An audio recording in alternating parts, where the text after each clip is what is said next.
እንዴት ከረማችሁ? ከአንድ ወር ገደማ አካባቢ ስብሰባ ነበረን እንደ መንግስት። በዚያ ስብሰባ ላይ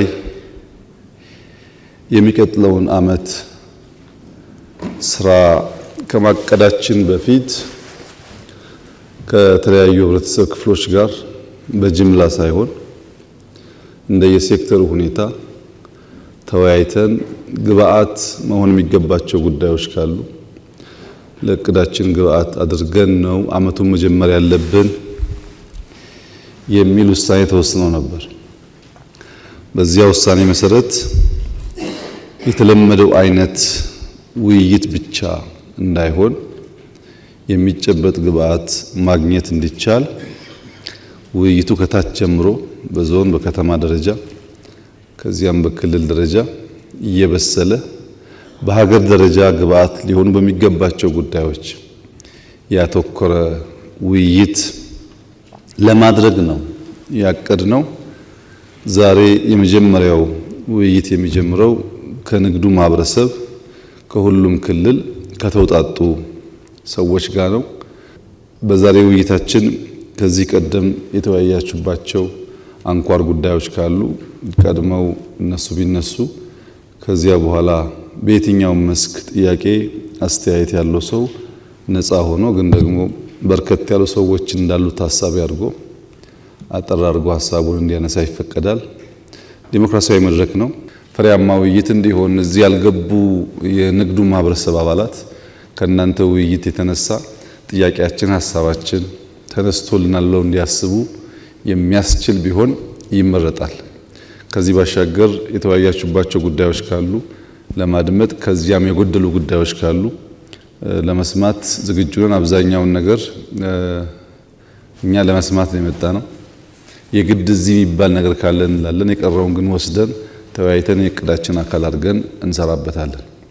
በዚሁ መንፈስ የሚነሳ ሐሳብ ካለ ከየትኛው አንግል መድረኩ ክፍት ነው። ክቡር ጠቅላይ ሚኒስትር እንደ ወትሮው ለግሉ ዘርፍ ለሰጡት ልዩ ትኩረት ክብር ብሎም ይህንን ፕሮግራምም ስላዘጋጁልን ምስጋናችን የላቀ ነው። ወደ ጥያቄዎቼ ሳልገባ ባለፉት 3 ቀናት የንግድ ማህበረሰቡ ከሚመለከታቸው የሚኒስቴር መስሪያ ቤቶች እየተወያየና የንግዱ ዘርፍ ያለውን ተግዳሮቶች እና የመፍትሄ ሐሳቦች ላይ እየተወያየና አቅጣጫ እያስቀመጠ ነበረ። በትናንቱ ዕለት ደግሞ የተለያዩ የልማት ስራዎችን እየጎበኘን ነበረ። ስለዚህ ድንቅ የልማት ስራዎች ልናመሰግነዎት እንወዳለን። በኢትዮጵያ የስራ ባህል አብዮት መምጣቱንም በጣም አይተናል። ጧት ብርድ ሳይገድባቸው ቀን ፀሐይ ማታም እንደዚሁ በስራ ላይ መሆናቸውን አይተናልና የስራ ባህል አብዮት መምጣቱን በጣም አይተን አመሰግነውታል። በአጠቃላይ ግብር ከፋዩ የሚከፍለው ግብር ምን ላይ እንደዋለ ምን እየተሰራበት እንደሆነ የማሳወቅ የመንግስት ግዴታ ቢሆንም በጣም ከዛ በላይ ሂደን ብዙ ነገሮችን ያየናቸው ስለሆነ ለነኚህ በአጠቃላይ ልናመሰግነዎት እንወዳለን። በመቀጠል የንግዱ ማህበረሰብ በየደረጃው ተወያይቶ ለእርሶ እንዲቀርቡ ተስማምቶ የለያቸውን ጥያቄዎች በተለይ የንግዱን ዘርፍ የሚመለከቱ ጥያቄዎችን እንዳቀርብ ይፈቀድልኝ። ክቡር ጠቅላይ ሚኒስትር፣ በአንደኛነት እንዲነሱ የተወያየንባቸው ጥያቄዎች ህገወጥ ንግድን የሚመለከት ነው። በሀገራችን ህገወጥ ንግድ ህጋዊ ነጋዴዎችን ከስራ እንዲወጡ ጫና እያደረገባቸው ያለበት ሁኔታ በተለያዩ ቦታዎች ተመልክቷል። እነኚህ መንግስት ልዩ ትኩረት ተሰጥቶ ቢሰራበት የሚል ጥያቄ አለን። በሁለተኛ ደረጃ ነዳጅን የሚመለከት ጥያቄ ነው። ነዳጅን በተመለከተ የነዳጅ አቅርቦት እጥረት በተለይ ደግሞ በክፍለ ሀገር አካባቢ ነዳጅ ማታ ገብቶ ጧት አለቀ የሚባልበት ሁኔታዎች አሉ። ዋጋ በተለያየ የወጣ ዋጋ ጨምሮ የሚሸጥበት የነዳጅ የትርፍ ህዳጎ ከዚህ በፊት ተጠንቶ የቀረበ አለ። ነገር ግን ስቲል ማሻሻያዎች አልተደረጉምና የነዳጅ የትርፍ ህዳጎም ማሻሻያ እንዲደረግበት የሚል ጥያቄ ተነስቷል። ሌላ ደግሞ በተለያዩ ቦታዎች ግንባታቸው ተጠናቀው ወደ ስራ ያልገቡ የነዳጅ ማደያ ቦታዎች ቶሎ ተጠናቀው ስራ ላይ እንዲገቡ ቢደረግ ኦፍ ኮርስ ተደርጓል። ነገር ግን ወደ ስራ እንዲገቡ አልተደረገም እና እነኚህን ጉዳዮች መንግስት ልዩ ትኩረት ሰጥቶ ቢሰራበት የሚል ሌላው ጥያቄ ነው። በሶስተኛ ደረጃ የንግድ ምክር ቤቶችን የሚመለከት ነው። ይሄ የኢትዮጵያ ንግድና ዘርፍ ማህበራት ምክር ቤት የሚመራበት የአዋጅ 341 2003 በፈረንጆች 1995 ጀምሮ ስራ ላይ የዋለ ነው። ይሄ አዋጅ በጣም ብዙ ክፍተቶች አሉበት። እንዲሻሻል ከ2009 ዓመተ ምህረት ጀምሮ እየተሰራበት ይገኛል። ፋይናሊ ድራፍቱም ሁሉም የተስማማበት ወደ ፍትህ ሚኒስቴር ሂዶ እስካሁን በተለያዩ ምክንያቶች አልጸደቀምና እንደው ልዩ ትኩረት ተሰጥቶ ይህ ፕሮክላሜሽን እንዲጸድቅልን በታላቅ ትህትና እንጠይቃለን። በአራተኛ ደረጃ የማቀርበው ጥያቄ የፋይናንስ አቅርቦትን በተመለከተ ነው። የመጀመሪያው የብሔራዊ ባንክ ያስቀመጠው ሊሚት ባንኮች በተለይ ቢዝነሱን ሰፖርት የሚያደርግ በቂ የፋይናንስ አቅርቦት እንደሌለ ተነስቷል። ስለዚህ ይህንን መንግስት ልዩ ትኩረት ሰጥቶ እንዲቀርፍልን በተለይ ከክሎዚንግ ጋር ተያይዞ ደግሞ ከ28ኛው ቀን እስከ 31ኛው ቀን ባንኮች ገንዘብ እንዲወጣ አያደርጉም። ምክንያቱም የባንክ ማኔጅመንትም ሰራተኛው የሚገመገመው እንደ KPI አድርጎ የሚወስዱት ባንክ ውስጥ ያለው ዲፖዚት ስለሆነ ያቺ ጊዜ እንደምንም ገንዘብ እንዳይወጣ ያደርጉና በአንደኛው ሁለተኛው ቀን ደግሞ አላስፈላጊ የሆኑ ኢቭን ባንኩንም ሊጎዳ የሚችሉ ዊዝድሮዋሎች ይኖራሉና ይሄም ስርዓት መስተካከል መቻል አለበት የሚል ነው። ሌላኛው የባንኮች የማበደር አድማሳቸው በተለይ ስኮፓቸው የተወሰኑ ኤሪያዎች ላይ ሊሚት ያደረገ ነው። ስለዚህ ስኮፓቸውን ወደ ታች አወርደው በተለይ ታችኛ ያለው ነጋዴ ኮላተራልም ስለማይኖረው ኮላተራል ማቅረብ የማይችሉ ነጋዴዎች በቂ ገንዘብ እያገኙ አይደሉም። በአምስተኛ ደረጃ ቢሮክራሲና መልካም አስተዳደርን የተመለከተ ጥያቄ ነው። እንግዲህ ዝቅ ብለውና የሙያ ስነ ምግባራቸውን አክብረው መንግስትና ሕዝብ የሰጣቸውን ኃላፊነት የሚወጡ በትክክል አገልጋይ የሆኑ በጣም ብዙ የመንግስት ሰራተኞችና የመንግስት የስራ ኃላፊዎች ቢኖሩ በጣም ጥቂቶቹ ደግሞ ይህንን ወደ ጎን በመተው እስከ ገንዘብ ቢሮ ውስጥ እስከ መቀበል ድረስ ይደርሳሉ የሚል ጥያቄ ተነስቷል። ከፍተኛ የእውቀትና የልምድ እጥረት ያለባቸው ባለሙያዎች ተብሎ እዛ ውስጥ ያሉት እንደዛ አይነት ችግር እንዳለ እና የአገልጋይነት ስነ ምግባር የሌላቸው የመንግስት ሰራተኞችና የስራ ኃላፊዎች ስላሉ ይህንን መንግስት ልዩ ትኩረት ሰጥተው እንዲቀርፍልን የሚል ጥያቄ ተነስቷል። ሌላው ሰላምን የሚመለከት ነው። የራሳችን ሮል እንዳለ እናውቃለን። ስለዚህ መንግስት ዘላቂ ሰላምን ከማስፈን አኳያ ምን እያሰበ ነው? የፕራይቬት ሴክተር ውስጥ ሚናም ምን ሊሆን ይገባል ብሎ ያስባሉ? ምን አሳይመንት ይሰጡናል? የሚል ጥያቄ ተነስቷል። ሌላው ህገወጥ ኬላዎችና ቀረጦችን የሚመለከት ነው። በተለያዩ ቦታዎች ህገወጥ ኬላዎች፣ ቀረጦች በየቦታው ተዘርግተው ያለ ደረሰኝ ገንዘብ የመቀበል የኮቴ ክፍያ ተብሎ የሚከፈሉ የሚጠየቁ ክፍያዎች እና ሌሎች አሁንም የንግዱ ዘርፍ የራስ ምታት እየሆኑ ናቸውና እነኚህን መንግስት ልዩ ትኩረት ሰጥቶ እንዲሰራበት በታላቅ ትህትና እንጠይቃለን። የመጨረሻው የኢኮኖሚክ ዲፕሎማሲን በተመለከተ ነው። በተለይ በዲፕሎማቶቻችን ዙሪያ ያሉ ክፍተቶች አሉና እነኚህም የኢኮኖሚክ ዲፕሎማሲ ልዩ ትኩረት ተሰጥቶ ቢሰራበት በጣም ጥሩ ለውጥ ሊመጣ ይችላል ብለን እናስባለን። በጣም አመሰግናለሁ። እኛ ሀገር በርከት ያሉ የባንክ ስትራክቸሮች አሉ። ሞርጌጅ አለ፣ ልማት ባንክ አለ፣ ሌሎች በብሔርም የተደራጁ ባንኮች አሉ። ኢንዱስትሪን ግን ቀጥታ የወከለ ባንክ የለምና ምናልባት የፋይናንስ ሴክተሩን ከማሻሻል አኳያ የኢንዱስትሪ ባንክ የሚኖረን መንገድ ቢመቻች እንላለን። በሁለተኛነት ማነሳው ከዚህ ከመስሪያ ቦታ ጋር ተያይዞ ነው። ክቡርነቶ ለኢንዱስትሪው የጀርባ አጥንት ሆኖ የሚያገለግለው የመስሪያ ቦታ ነው። ይህንን ደግሞ መንግስት በተቻለው አቅም እየሰራ እየገነባም የኢንዱስትሪ ፓርኮችን እያለማ ለአምራች ኢንዱስትሪ ባለሀብቶች እያከፋፈለ እየሰጠ መሆኑ የሚታወቅ ቢሆንም በተለይ ዝቅተኛ የሆኑና በማይክሮ ደረጃ ያሉ አምራቾች በተገነባላቸው በተለምዶ ሼድ በምንላቸው ቦታዎች ላይ ስራቸውን እየሰሩ የሚገኙ ሲሆን እዛም ላይ እየገጠመ ያለው ችግር 5 ዓመት የሚል ሕግ ተቀምጧልና ያው የክራይ ሼዶች ስለሆኑ 5 ዓመት በኋላ ለቃችሁ ትወጣላችሁ ይባላሉና እዚህ ላይ ትልቅ ችግር እየገጠማቸው መሆኑን እንዲታወቅልን እንፈልጋለን። ሌላው በሶስተኛ ደረጃ ማነሳው ከግብአት አቅርቦት ጋር ተያይዞ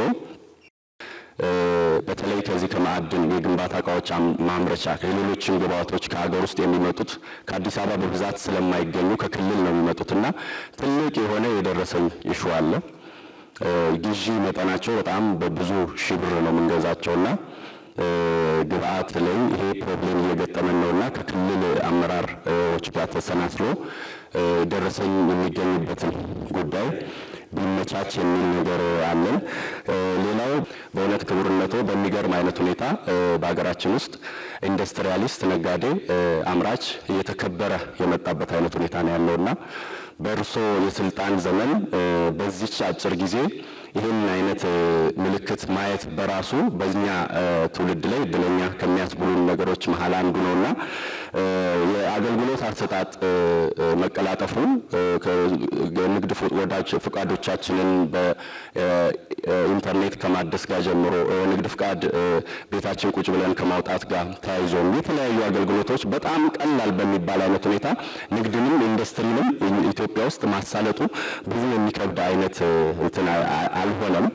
በቀላሉ ብዙ ነገሮች ፕሮሰስ እያደረግን ያለ ነው። ይሄ የሚበረታታ ሲሆን ከአገልግሎት አሰጣጥ ጋር በተያያዘ ከዚሁ ጋር ምናልባት ከሼዶች ግንባታ ጋር ተያይዞ ከመሬት ጋር በተያያዘ ኢንዱስትሪዎች ብዙ ጥያቄዎች አሏቸው። ቅድም ያልኳቸው የሚደነቁ ነገሮች እንዳሉ ሆነው ሼዶችን ገንብቶ ማቅረብ ስራ ላይ ግን መንግስት ደከም ብሎ የሚታይበት አይነት ሁኔታ አለና እነዚህ የኢንዱስትሪ ፓርኮችን በብዛት አልምቶ ቅድም መጀመሪያ በሁለተኛ መጠይቄ ላይ እንዳቀረብኩት ሼዶችን ገንብቶ ለነዚህ ለተሸጋጋሪዎች እየሰጠ የሚሄድበት መንገድ ትንሽ ድክመት የሚታይበት ነውና ይሄን ለማረም በእናንተ በኩል ምን ሊሰራ ይገባል፣ ምን እየተሰራ ነው የሚለው ቢታይልን እንላለን።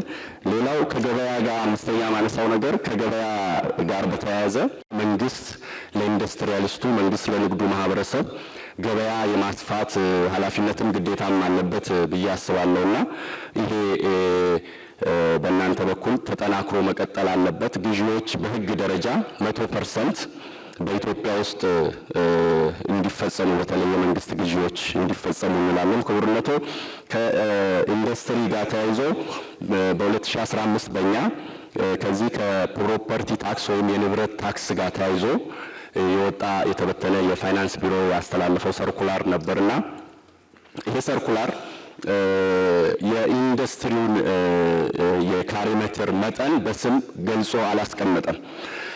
በሚገርም አይነት ሁኔታ ሰርኩላሩን ምናልባት እርስዎም አይተውት ሊሆን ይችላል። የጭቃ ቤትን በተመለከተ በካሬ ሜትር ክፍያ አለው። የቦሎኬት ቤት በካሬ ሜትር ክፍያ አለው። የኮንዶሚኒየም በካሬ ሜትር ክፍያ አለው። የሌሎች ህንፃዎችም የንግድ ቤቶችም ቢሮዎችም በካሬ ሜትር የሚከፈልበት ክፍያ አለ። ኢንዱስትሪን የተመለከተ ክፍያ ግን የለውም። የእኛ እንድንከፍል የተደረገው በሱቅ ታሪፍ ነው። ከዚህ ከኢንዱስትሪዎች ጋር ተያይዞ ክቡርነቶ የመብራት አቅርቦት በአንጻራዊነት ድሮ ከነበረው በጣም የተሻሻለ መጥቷል። አሁን መብራት ኃይል በዚህም አጋጣሚ መብራት ኃይልን አመስግነ ነው አናቅምና መመስገን መቻል አለበት። ከሪፎርሙ በኋላ አቅርቦቱን መብራት ይግባልኝ ሲባል ቆጣሪ መትከሉ፣ ትራንስፈርመር መትከሩ፣ ሌሎች አፈጻጸሞች በሚገርም አይነት ሁኔታ መሻሻል አምጥተዋል። በሚታይ በሚዳሰስ አይነት ሁኔታ ግን የመብራት መቆራረጡ ክቡርነቶ ሊሻሻል አልቻለም። ይህን ያዙልኝ እላለሁ ከመብራት ጋር ተያይዞ። ሌላው ከዚሁ ከኢንዱስትሪ ጋር ተያይዞ በ10ኛ ደረጃ ማነሳው ከተኪ ምርት ጋር ተያይዞ ተኪ ምርት ስትራቴጂ መንግስትም በትኩረት እየሰራ ነው። በተለይ የእርሾ ኢንዱስትሪውን ዞሮ አነቃቅቶ የማየት በጥልቀት እየተሰራበት ያለበት አይነት ሁኔታ ነው ያለውና ኢትዮጵያን እርሾ የሚያስዋት ኢትዮጵያ እንድትሆን ለማድረግ ስናስብ የራሳችንን ምርት ማምረት መቻል አለብን። የተኪ ምርት ስትራቴጂ የለውም፣ ኢንሴንቲቭ የለውም። በምን መንገድ ሳፖርት እናርጋቸው ተኪ ምርቶችን 100% ሀገር ውስጥ እየተኩ እያመረቱ ያሉበት አይነት ሁኔታ ነው ያለው እና እነዚህ በ10ኛ ደረጃ እንዲያዙልኝ ይፈልጋለሁ። ከዚህ ሲቀጥል በ11ኛ ደረጃ የሚይዘው ከዚህ ከኢትዮጵያ ታምርት ጋር ተያይዞ ክቡርነቶ የዚህ የኢትዮጵያ ታምርት ስትራቴጂ በተለይ ተኪ ምርት ላይ ምርቶቻችንን እንድናስተዋውቅ በከፍተኛ ደረጃ እየረዳን ስላለ በኢንዱስትሪው ስም ከፍ ያለ ምስጋናን ማቅረብ እፈልጋለሁ። አመሰግናለሁ።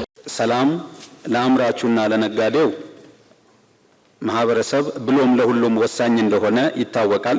ስለዚህ መንግስት በዚህ ዙሪያ ላይ በቅርበት ከነጋዴው ማህበረሰብ ጋር እንዲሁም ደግሞ ከባህላዊ የአፈታት ስርዓት ሀገራችን ያላት ከመሆኑ አንጻር ባህላዊ አባቶች ወይንም ካልቸራል ሊደርስ ከሃይማኖት አባቶች በቅርበት እስከታች ድረስ በየጊዜው በአሳታፊነት መወያየት ብንችልና በጋራ እኛም እርሶን ደግፈን ሰላማችንን ማስከበር ማምጣት ብንችል በሚል ተወያይተናል። በሁለተኛ ደረጃ እንዲታይልንና በእርሶ መፍትሄ እንዲሰጥልን ያስቀመጥነው አንኳር ነጥብ የግብር ትመናን ወይም ግመታን፣ የታክስ ምርመራን ወይንም ታክስ ኦዲትን በተመለከተ ነው። የግብር ግመታ ወይንም ትመና ሙያዊ ብቃት በሌላቸው ባለሙያዎችና ኮሚቴዎች በአሁኑ ሰዓት በስፋት እየተካሄደ መገኘቱ ትልቅ ቅሬታን በነጋዴውና በአምራቹ ላይ እያስነሳ ይገኛል። ሌላው የተለየ ቀመር ተሰርቶለት የሚሄድ ስላልሆነና ሳብጀክቲቪቲ ማተር በደንብ ስለሚበዛበት ይህ የሚገመተው ግምት ከአንዱ ሱቅ ወይንም ከአንዱ አምራች ወይንም ከአንዱ ነጋዴ እና ከሌላው ጥናትን ቤዝድ ያደረገ ባለመሆኑ ይህ መሰረታዊ ችግር ሆኗል። በመሆኑም ልዩ የሆነ አሰራር ተበጅቶለት ቢሰራ። የታክስ ኦዲትን በተመለከተ የታክስ ኦዲት በአብዛኛው በሀገራችን ካሉ ባለሙያዎች ማነስ ምክንያት እና ከስራው ስፋት ምክንያት ይርጋ ሳይገባ ወይ በ5 ወይ በ6ኛው ዓመት መጨረሻ ላይ እንዲሰራ እየተደረገ በአሁኑ ሰዓት ይገኛል። ይህ በእንዲህ አይነት መደረጉ ደግሞ ነጋዴው በወቅቱ በፋይንዲንግ መክፈል የሚገባውን ግብር ባለመክፈሉ ወለድ እና የተለያዩ ታክሶች ተደማምረውበት እንዲከፍል እየተደረገ ይገኛል። ስለዚህ ይህ ብቃት ባላቸው ባለሙያዎች በተለይ በፌዴራል ደረጃ ያሉ ባለሙያዎች በጣም ብቃት ያላቸው ናቸውና እነሱ ለክልሎች፣ ለወረዳዎች፣ ለከተሞች ሙያቸውን እያካፈሉ የተሻለች ሀገር እኛም የተሻለ ግብር በተሻለ ዘዴ መክፈል እንድንችል ቢደረግ። በአምስተኛ ደረጃ የደረሰኝ ህትመትና አጠቃቀምን በተመለከተ ያነሳናቸው ነጥቦች ናቸው።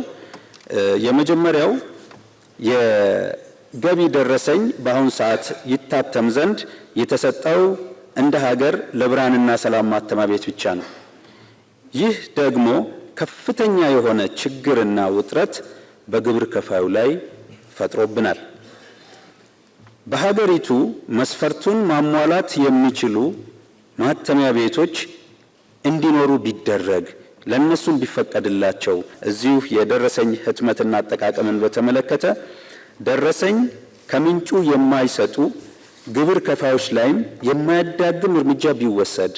የዲጂታል ታክስን በተመለከተ ከግብርና ታክስ ስወራና ማጭበርበር ከብልሹ አሰራር የገቢ ስርዓታችን የጸዳ እንዲሆን በፌዴራል ደረጃ ተንጠልጥሎ ያለው የታክስ ዲጂታል አሰራር በሙሉ ሀገሪቷ በአጭር ጊዜ ውስጥ የገቢ ሰርቨር ተዘጋጅቶ ሁሉም በሙላት ማለት በምንችልበት ደረጃ ከሰው ንክኪ ወይንም ደግሞ ሰው ለሰው ፊት ለፊት ከመገናኘት ውጪ የኢታክስ፣ የኢፔይመንት፣ የኢፋይሊንግ እና የመሳሰሉት ሂደቶችም እስከታች ድረስ ቢዘረጉልን።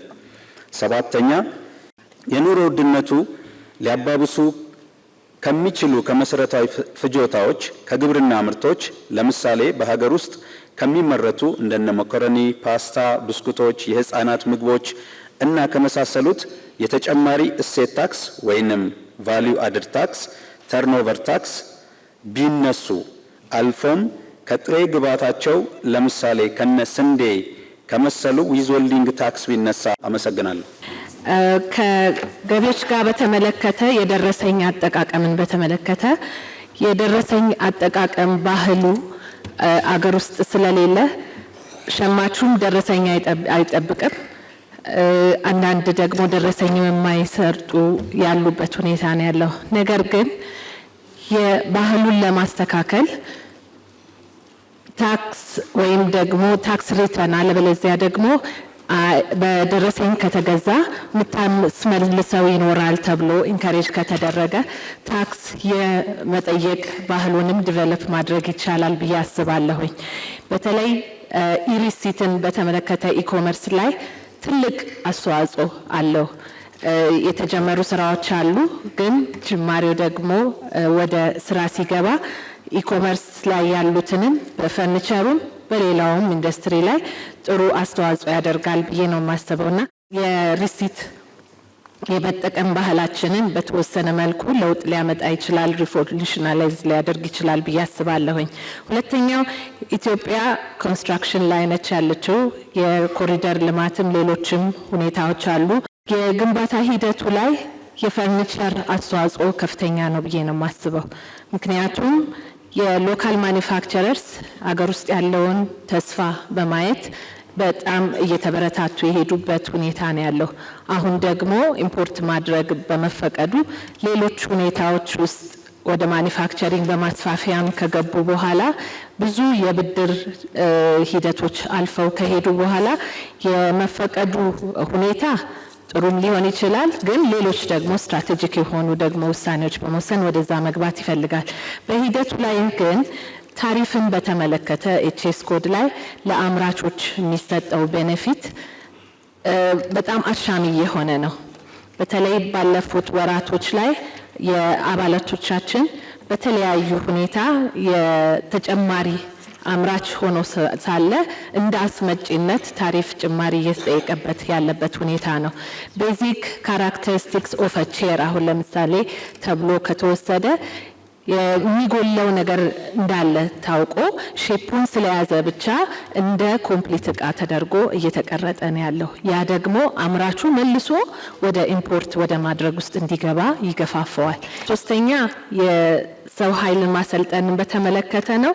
ኢንዱስትሪና የኤጁኬሽናል ኢንስቲትዩሽኖች አብረው መስራት አለባቸው። ምክንያቱም የኤጁኬሽናል ኢንስቲትዩሽን እኛ በምንፈልገው መልኩ አሰልጥኖ ሊያወጣ አይችልም። ሁሉም የተለያየ ኒድ አለው። ግን በኢንተርንሺፕ ሊሆን ይችላል፣ አፓረንት ሊሆን ይችላል። በረጅም ጊዜ የ3 ወር እና 4 ወር ለውጥ ያመጣል ብዬ አላስብም። ግን ከዛም በላይ ከፍ ባለ ጊዜ 1 ዓመትም ሊሆን ይችላል ሰርተው እንደገና ወደ ትምህርት ደግሞ ሲሄዱ የስልጡን የሆነውን የስራ ባህልም ይዘው እንዲሄዱ ይረዳቸዋል። እኛ የታክስ መስሪያ ቤት ቪዥናችን በታማኝነት በቅንነት በታማኝነት የሚከፍል ግብሩን አውቆ የሚከፍል ዜጋ ማፍራት ነው ቪዥናችን። ግን የገቢ እቅድ ይሄ አይደለም። አሁን እቅዱ ግን ሌላ ነው። እቅዱ በየአመቱ ስናይ የቅጣት ሁኔታዎችን እየጨመረ ነው መሄደው። ሰውን የመቀየር ሂደት ውስጥ አልገባም መስሪያ ቤቱ። ለምሳሌ ሪሲት ያልሰጠ ግብር ከፋይ 50 ሺህ ብር ይቀጣ የነበረው 100 ገባ። መውረድ ነበረበት እንደውም ህዝቡን በማሳመን። የኛ ህዝብ ባይዘው አንድ ነገር ምንድነው ግብር ስንጠየቅ እንነጫነጫለን። ግን እንዲህ መድረክ ስጦታ ስንጠየቅ ደግሞ በደንብ እንሰጣለን። ግብር የማንከፍለውን ገንዘብ ስጦታ ላይ ለምንድን ነው ፋስት ምን ሆነው? መስሪያ ቤቱ ላይ የሚገባው ምንድነው ግብር ከፋዩን የመቀየር የመለወጥ የማሳመን እንዲቆረቆር የማድረግ ስራ ነው ሊሰራ የሚገባው። በቅጣት ብቻ ማሳመን አይደለም። ትምህርት ሚኒስቴር ያወጣቸው ሪፎርሞች በጣም ለለውጥ የሚረዱ መሆናቸው ይታወቃል። በጣም ጥሩ ሪፎርሞች አሉ። በተለይ የትምህርት አንጓችን ከመዋለ ሕጻናት ጀምሮ በተጠናከረ ሁኔታ እንዲሄድ በተለይ በክልሎችም በአዲስ አበባ የተጀመረው ነገር በጣም ትልቅ ነገር ነው። እዚህ ውስጥ ግን ፕራይቬት ሴክተሩ በተለይ ከአጸደ ሕጻናት እስከ 12ኛ ክፍል ያለው የበለጠ የሚበረታታበት ሁኔታ ነው መኖር ያለበት። የተለየ ነገር ማንሳት የምፈልገው ስለ ሌማት ትሩፋታችን ነው። የሌማት ትሩፋት የእርሶ ኢኒሼቲቭ እንደሆነ እናውቃለን። በጣም ብዙ የሀገር ውስጥና የውጭ ሀገር ሚዲያዎችም ሳይቀር 1000 ዶሮ ተሰጥቶ እዚች ሀገር ላይ ምን ለውጥ ሊመጣ ነው፣ 5 ላም ተሰጥቶ እዚህ ሀገር ምን ለውጥ ሊመጣ ነው ሲሉ የነበረበት ግን ደግሞ ኢትዮጵያ ውስጥ ፋንዳሜንታል የሆነ ለውጥ ያመጣ እንቁላል 15 ብር 16 ብር ከነበረበት ተመልሶ ወደ 5 ብር ከ56 ብር እንዲሸጥ ያደረገ በጣም ትልቅ እርምጃ የተወሰደበት ወደ ወተት ስንመጣ ከ80 ብር 38 ብር ድረስ ወደ ታች ወርዶ ሲሸጥ የነበረበት ነበር። የሌማት ትሩፋታችን በጣም ብዙ እናቶችን በጣም ብዙ ወጣቶችንም ያሳተፈ ፕሮግራም ነበር በመላው ሀገሪቱ። ግን አምና በዚህ ሰዓት የተከበረው ፓርላማችን ከቀረበለት ሰነድ አንዱ የመኖ አምራቾች ላይ ቫት እንዲከፍሉ ወይም ተጨማሪ ታክስ እንዲከፍሉ የቀረበ አዋጅ ነበረ። የአዋጅ ሙሉ ለሙሉ ጸድቆ ወደ ስራ ከመገባቱ በፊት ነጋሪት ጋዜጣ ላይ ከመታተሙ በፊት 3500 ብር የነበረ መኖ 7400 ብር ገባ ኢሚዲየትሊ ማለት ነው። በጣም ብዙ አምራቾች አፎርድ ማድረግ አቃታቸው፣ መኖ መግዛት አቃታቸው።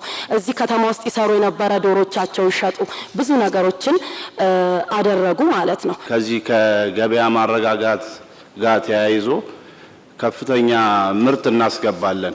ከቢሾፍቱ አካባቢ የምናመርተው እዛ ነው። በዶሮና በአትክልትና ፍራፍሬን የተሰማራ ነው።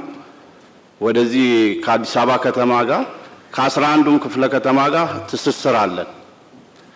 በዛ መሰረት ብዙ አትክልቶችን ወደዚህ ከተማ እናስገባለን። አሁን ትልቁ ችግር የሆነው ይህንን ምርት ይዘን ደግሞ ወደ አዲስ አበባ ከተማ ስንመጣ የመንገድ ማናጅመንት ደግሞ በቱሉ ዲምቱ አካባቢ ያቆሙናል። የያዝነው ምርቶች የሚበላሹ ምርቶች ናቸው። አንዳንዶቹ ወተት፣ አንዳንዶቹ ሽንኩርት፣ የተለያዩ ቲማቲሞች ፈጣን ለህብረተሰቡ እኛ ገበያ ማረጋጋት ላይ ስለምንሰራ የተለያዩ የገበያ ማዕከላቶች የተገነቡ አሉ። እዛ ላይ ነው ይዘን ሄደን ለህዝቡ የምናከፋፍለው እና እዛ ሄደን ለማድረስ ሰዓት ቢፈቀድልን አትክልት ስለሆነ የያዝነው ሰዓቶቹ ቢሻሻሉልን። ትናንት በተለይ ባየነው ነገር በጣም አድናቆቴን መግለጽ እወዳለሁ። እንደ ፕራይቬት ሴክተር ደግሞ በጣም ራሳችንን የፈተሽንበት ያየንበት የሰዎችን ሰርቨንት ሊደርሺፕ ምን እንደሆነ ያየንበት አመራሮች ለተቀን ደከመን ሰለቸን ሳይሉ ቢሰሩ ሊያመጡ የሚችሉትን ለውጥ ያየንበት ራሳችንን ደግሞ እንዴት አድርገን ወደዛ መግባት እንዳለብን ድርጅቶቻችን እንዴት መምራት እንዳለብን የገመገብንበት ጊዜ ነበርና ይሄን በሱ አመራር ስለሆነ ማመስገን እወዳለሁ። ፋይናንስን በተመለከተ እንደሚታወቀው መንግስት የማኒፋክቸሪንግ ሴክተር በጣም አጽንኦ ሰጥቶ እያጠናከረው ነው ያለው። ነገር ግን ባንኮቻችን በዛው አላይን አይደሉም። እንደሚታወቀው ባንኮች አብዛኞቹ ለትርፍ ነው የሚሰሩት። ስለዚህ የማኒፋክቸር ሴክተር ደግሞ ወዲያ ብር የሚያመጣ ስላልሆነ ለነሱ አፕታይት በቂ አይደለም። ስለዚህ ብዙ ጊዜ ችግር አለ። ስለዚህ በአስገዳጅነት የተወሰነ ፐርሰንት ተግባራዊ በሆነ መልኩ የግድ ለማኒፋክቸሪንግ ሴክተሩ እንዲያበድሩ እና ማኒፋክቸሪንግ ሴክተሩን እንዲያጠናክሩ መንግስት ቢያደርግ ትልቅ ለውጥ ይመጣል ብዬ አምናለሁ። የኢንዱስትሪ ሚኒስቴር ወይም ደግሞ በክልል ላይ የሚገኙ የኢንቨስትመንት ጽህፈት ቤቶች ማሳለጡ እንደተጠበቀ ሆኖ መሬት ማስተላለፉ የራይት ኦፍ ኢሹን ማስከበሩ እንደተጠበቀ ሆኖ ኢንዱስትሪዎቹ በምን ደረጃ እንዳሉ የሚገመግምበትና የሚከታተልበት ስርዓት ቢኖር ችግራቸውን በቀጥታ በልዩ ሁኔታ ትሪት የሚደረጉበት የፋይናንስና የኢንፍራስትራክቸር ጉዳይ የሚታይበት ቢኖር እላለሁ። የሚመሰገኑ ጥራቱ የጠበቀ ምርት የሚያመርቱ ፋብሪካዎች አሉ። በዛ ልክ ደግሞ የሌሎች ፋብሪካዎች ስም የሚያበላሹ በተለይ የኮንስትራክሽን ዘርፉ ላይ እዛ አካባቢ ስለሆነ የምሰራው ብረት የሚያመርቱት ፌሮ ብረት ከደረጃው በታች የወረደ ብረት ይመረታል። ስለዚህ እዛ አካባቢ ላይ በደንብ ተደርጎ ጥራት ምክንያቱም ምንገነባት ኢትዮጵያ ምናስባት ኢትዮጵያ ለረጅም ጊዜ የምትገነባ ስለሆነ እነዚህ ከኮንስትራክሽን ምርቶችም ከሌሎች ምርቶችም ጋር የምርት ጥራት ቁጥጥር ላይ በደንብ ሊታይ ይገባል የሚል ነገር አለ። ከነዳጅ ጋር ተያይዞ ባለው ነዳጅ ውድነት ባለሀብቶች ማለትም እነዚህ አሽከርካሪ ባለቤቶች በአሁኑ ሰዓት ከአዲስ አበባ አሶሳ ከተማ ድረስ ከ30 እና ከ40 ብር የነበረውን የአንድ ኩንታል ዋጋ ዛሬ በ1000 ብር ጭነት ነው ዋጋ ነው አሶሳ ከተማ እየገባ ያለው። ነጋዴው ደግሞ ይሄንን ያወጣውን ወጪ በየመንገዱ ደግሞ የሚሰጡ የእጅ መንሻዎች ተዳምረው በዋጋ ላይ በሸቀጥ ዕቃዎች በፍጆታ ዕቃዎች ላይ ዋጋ የተጨመረ ማህበረሰቡ እየተጎዳ ያለበት ሁኔታ አለ። በትክክለኛው መንገድ ያወጣውን ወጪ ሂሳብ አድርጎ የሚሰራ አለ። እቺን አጋጣሚ ደግሞ ተጠቅሞ ደግሞ የዋጋ ጫናን የሚፈጥሩ ኃይሎች ይኖራሉና ይሄን በጋራ ልንታገላቸው ይገባል። ዛሬ ለመጠየቅ የምፈልገው ምንድነው እንደሚታወቀው የባህል ምግቦቻችን በዓለም በጣም ተወዳጅ ናቸው። ይሄንንም የምናስመሰክረው በውጭም ሆነ አገር ውስጥ በሚገቡ ቱሪስቶች ምግባችን በጣም ተወዳጅነት አለው። ነገር ግን እስካሁን ባለን የአሰራር ሁኔታ ማለት ምንድነው እነኚህ ምግቦችም ሆነ አሰራራቸው በኮቴጅ ኢንዱስትሪ የተወሰነ በመሆኑ ለውጭው ዓለም ስታንዳርድ መጠበቅ ላለበት ዓለም ማቅረብ አልቻልንም። ነገር ግን እነኚህ ምርቶች በተለይ አሁን እንጀራን ብንመለከት ካለው የኒውትሪሽናል ይዘት ስንመለከተው በጣም ለሰፊ ገበያ መቅረብ ሲችል ግን አሁን ውስንነቱ ያመራረቱ ውስንነት ገድቦናል። በዚህም ኢኖቬሽን እዚህ ላይ ትልቅ ትኩረት ቢሰጠው ምክንያቱም እንደ ትንንሽ ድርጅቶች አር&ዲ መስራት በጣም ይከብዳል እና እዚህ ላይ ትኩረት ቢሰጠው ይሄን ለማለት ሲሆን ኢንቨስትመንትን በተመለከተ ደግሞ እንጀራና የባልትና ውጤቶች ሲታይ እንደ ኢንዱስትሪ አይታይም በሚል የኢንሴንቲቮች አይሰጡትም። ነገር ግን ኢንሴንቲቭ ደግሞ እንደምንመለከተው ወደ ከኮቴጅ ኢንዱስትሪ ወደ ትልቅ ኢንዱስትሪ እንግባ ብለን ስንል ማሽነሪዎች መምጣት ይኖርባቸዋል። ማሽነሪ ለማምጣት ደግሞ ታክስ በነፊት ያስፈልገናል። እነኚህ ኢንሴንቲቮች ግን አሁን እየተሰጡ ባለመሆኑ ሲሆን በተጨማሪ ደግሞ ምንድነው እንደሚታወቀው ቴክኖሎጂ በጣም እየፈጠነ ነው እየሄደ ያለው። ቴክኖሎጂ ኪፕ አፕ ለማድረግ ከፈለግን ኢንሴንቲቭ የአንድ ጊዜ ብቻ ሊሆን አይገባም። ኢንሴንቲቭ ልክ እንደ ቴክኖሎጂው አብሮ ቀጣይነት ያለው ሊሆን ይገባልና እዚህ ላይ ቢታይ። ሌላው ደግሞ መጥቀስ የምፈልገው በማሽነሪ አካባቢ ለምሳሌ ከሎካል የሚሰሩና ከውጭ የሚገቡ ማሽነሪዎች እኩል አይታዩም። ግን ለሎካሉም ደግሞ ትልቅ ድጋፍ ሲደረግ የሚሆንልን ምንድነው አገር ውስጥ ያሉት ይበረታታሉ፣ ኢንሴንቲቭ ይኖራልና እዛ ላይ ቢታይ። የመጨረሻ ለማለት የምፈልገው ግን ምንድነው ሌላ ምግቦችን በተመለከተ ጤና ጎጂ የሚለው ምግብ ላይ ከፍተኛ ቁጥጥር ቢደረግ ኢትዮጵያ በየዘርፉ በየምታመርታቸው በየምትሰራቸው ሰርቪስ በመሰጠባቸው ንግዶች ውስጥ ቶፕ 100 ብራንዶችን ኢትዮጵያ ልትፈጥር ይገባታል። አፍሪካ ውስጥ ተወዳዳሪ መሆን የሚችሉ ዓለም ላይ ተወዳዳሪ መሆን የሚችሉ በብራንዲንግ ብራንዳቸውን መሸጥ የሚችሉ ምርታቸውን ብቻ ሳይሆን ብራንዳቸውን መሸጥ የሚችሉ በመንግስት የተለየ ድጋፍና እገዛ የሚደረግላቸው ብራንድ ልንፈጥር ይገባል። እየተንደረደርን ያለነው ወደ ዓለም ገበያ ለመግባት ነው። ነገር ግን እንደ ኢትዮጵያ የፔመንት ጌትዌይ እንኳን ምርታችንን አገልግሎታችንን ለዓለም አቀፍ ገበያ የምናደርስበት ኢንተርናሽናል ካርዶችንና ኢንተርናሽናል የፔመንት ሲስተሞችን መቀበል የሚችል ፔመንት ጌትዌይ ያስፈልገናል። ኢትዮጵያ ቴሌኮም ጥሩ ጅማሮችን ጀምሯል። ሎካል የሆኑ የኢኮሜርስን ላውንች አድርጓል። ቢቱቢ በኢንዱስትሪ ሚኒስቴር ድጋፍ ጋር አብሮ የሚሰራ የኢኮሜርስ ስራ ተጀምሯል። እነዚህ እንግዲህ ኢኮሜርስ ኢትዮጵያ ውስጥ አንዳንድ ግለሰቦች በግል ከሚያደርጓቸው የኦንላይን ግብይቶች በዘለለ በአንድ ፕላትፎርም ኢትዮጵያ ልክ እንደ አማዞን በመንግስት ድጋፍ ካልሆነ ይሄ በግሉ ሴክተር የሚቻል አይደለም። ትልቅ በጀትና አቅም የሚጠይቁ ስለሆኑ ስለዚህ እንደነዚህ አይነት ኢኮሜርሶች አድገው ምርታችንን ለዓለም የምንሸጥበት በአፍሪካ ውስጥ ተወዳዳሪ የምንሆንበት የኢኮሜርስ ፕላትፎርም ሊሰራ ይገባልና አመሰግናለሁ ስለተሰጠኝ እድል። የዌስተርን ሀገሮች ሃይ ኤንድ ባየርስ ይሄ በእጅ የተሰራውን በእንጨት እንደዚህ የተሰራውን ነገር እየመጡ ያዩ ትልቅ ቦታ ትልቅ ቫልዩ ሰጥተውት ሃይ ኤንድ ባየርስ በሚል በጣም በውድ ዋጋ ነው የሚሸጡት። በዚህ ስራ ላይ ያሉት ሰዎች ግን ያንን ያክል ሊበረታቱና ብዙ ነገር ሊያደርጉ ሲችሉ በጣም ብዙ የሚቀር ነገር አለ። ለነሱ አቴንሽን ቢሰጥና በዚህ ሙያ ያሉትን ሰዎች ብናግዛቸው መንግስት በዚህ አንድ ነገር ቢፈጥርኛ ብዙ ጥናት አድርገናል፣ ብዙ ሄደንበታል። ከዚህ ጋር ተጋግዘን ብንቀይርና ስራውን ብናሰፋው ብዙ ዲማንድ አለው። በተቋማት መካከል ያለው መተባበር መናበብ በጣም ይሹ ነውና አንዳንድ ጊዜ በአንድ መስሪያ ቤት የተለያዩ ዲስኮች በፍጹም የማይተዋወቁ ይሆናሉ። እኔ የንግድ ዋስትና ካለኝ ኢንዱስትሪ ሚኒስቴር ሊያቀኝ ብዙ መልፋት የለበትም፣ ገቢዎች ሊያቀኝ ብዙ መልፋት የለበትም። በቅርብ ጊዜ አንድ ምሳሌ ኤርፖርት ፐሪሼብል አይተም ለመጫን ተሄዶ አንድ ጓደኛዬ ነው 8000 ብር አልከፈልክም ተብሎ የ300 ምናምን ሺህ ብር እቃ በስብሶበታል ያለ መናበብ ችግር። እሱን ትኩረት ቢሰጠው አመሰግናለሁ። 2250 የሚሆኑ ባለጋራዦችን ወክዬ ስለሆነ እዚህ ጋር የምገኘው ምንድነው የማነሳው ያልታየ ዘርፍ ያልተደገፈ ዘርፍ እዚህ ቦታ ላይ ሁላችንም ስንመጣ ያለ መኪና የመጣ ሰው የለም። በግሉ መኪና፣ በመንግስት መኪና፣ በድርጅት መኪና በሙሉ ያለ መኪና የሚንቀሳቀስ ሰው የለም። ንብረቶች የሚተላለፉት እህሎች የሚመጡት ሁሉም በመኪና ነው። ግን አልታየም፣ ዘርፉ አልተደገፈም። አንድም ቀን እኔ ለ20 ዓመት ብያለሁ ስመላለስ 100 ካሬ ሜትር የተሰጠው ሰው የለም። የሥራ ቦታ የለንም፣ ተቸግረናል። ከሃይማኖት ተቋማት ተከራይተን ከሃይማኖት ተቋማት ውል እያለን ውላችንን ጥሰው ክራይ ይጨምሩብናል። ምክንያቱም እኛ ያለማነውን ቦታ እኔ ስራ እንትኖች የምናገራቸው ለይቅርታ የምጠይቀው የምናገራቸው ነገሮች ከመናቅና ከመግፋት እንዳይታሰብብኝ የመኪና ሻጮች በለማ ቦታ ላይ መጥተው መቆም ስለሚችሉ እንደኛ አይነት ጥያቄ ስለማያነሱ ሊያባረሩን ይችላሉ። ክራዩን ባንጨምር ማለት ነው። መንግስት ምንም አይነት ልማት እዛ ቦታ ላይ ለማልማት ደንብ አስከባሪዎች ያግዱናል።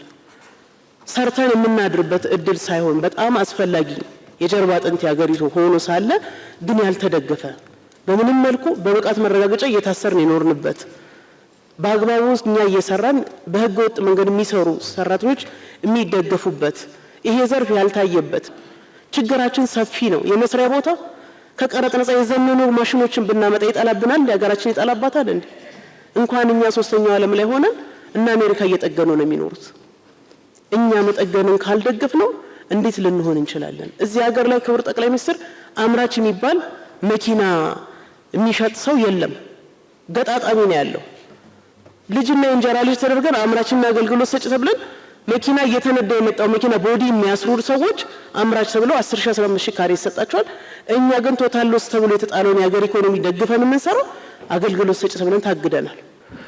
እንግዲህ ቡና ከተሰራ ምን ያህል ትንሽ ከፍልሶ ሲያደርጉለት እና እስከ ስብራቱ ቀና እንዲል ሲያደርጉለት ያለውን አይተዋል። ያንን የአደረጃጀት ጥያቄ ጠይቀን ነበር።